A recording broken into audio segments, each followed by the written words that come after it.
Bien-aimé, je continue toujours dans les chiffres zéro.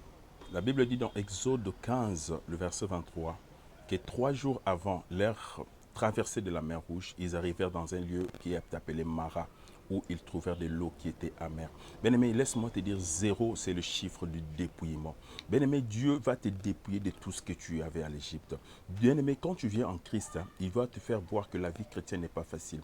Dieu nous dépouille toujours de tout ce qui est du monde. Dieu nous dépouille toujours de la richesse qu'on avait dans le monde, des relations qu'on avait dans le monde, des pensées qu'on avait dans le monde, des modes de vie qu'on avait dans le monde. Bien-aimé, personne ne peut venir au Seigneur et vivre la vie passée, la même vie qu'il avait ancienne. Personne ne peut venir au Seigneur et être la même personne. Le Seigneur dépouille toujours l'homme de tout ce qui était les pensées, la vie, le mode de vie de l'Égypte. Bien-aimé, Dieu doit te dépouiller, bien-aimé, de toutes les amis que tu avais dans le monde. Dieu doit te dépouiller de toutes les richesses acquises malhonnêtement dans le monde. Bien-aimé, si quelqu'un est en Christ, la Bible dit, il devient une nouvelle créature.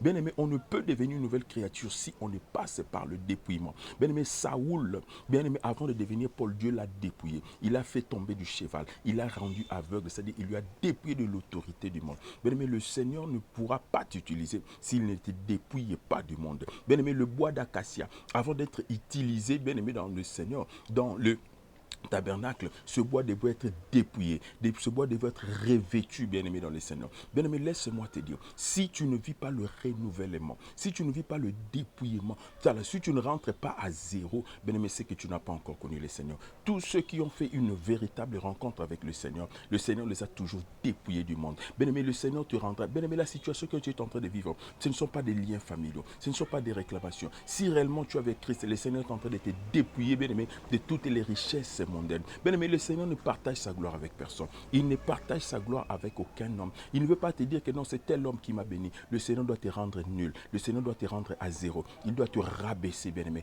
pour qu'en son temps, il t'élève. Oh, bien-aimé, il a pris Christ. Il a rabaissé. Il lui a dépouillé de la gloire, bien-aimé, dans le Seigneur. Il lui a rendu un homme comme tout autre homme. On l'a appelé le Nazaréen, c'est-à-dire le peuple moindre. Mais pour qu'en son temps, Dieu l'élève. Bien-aimé, accepte le dépouillement.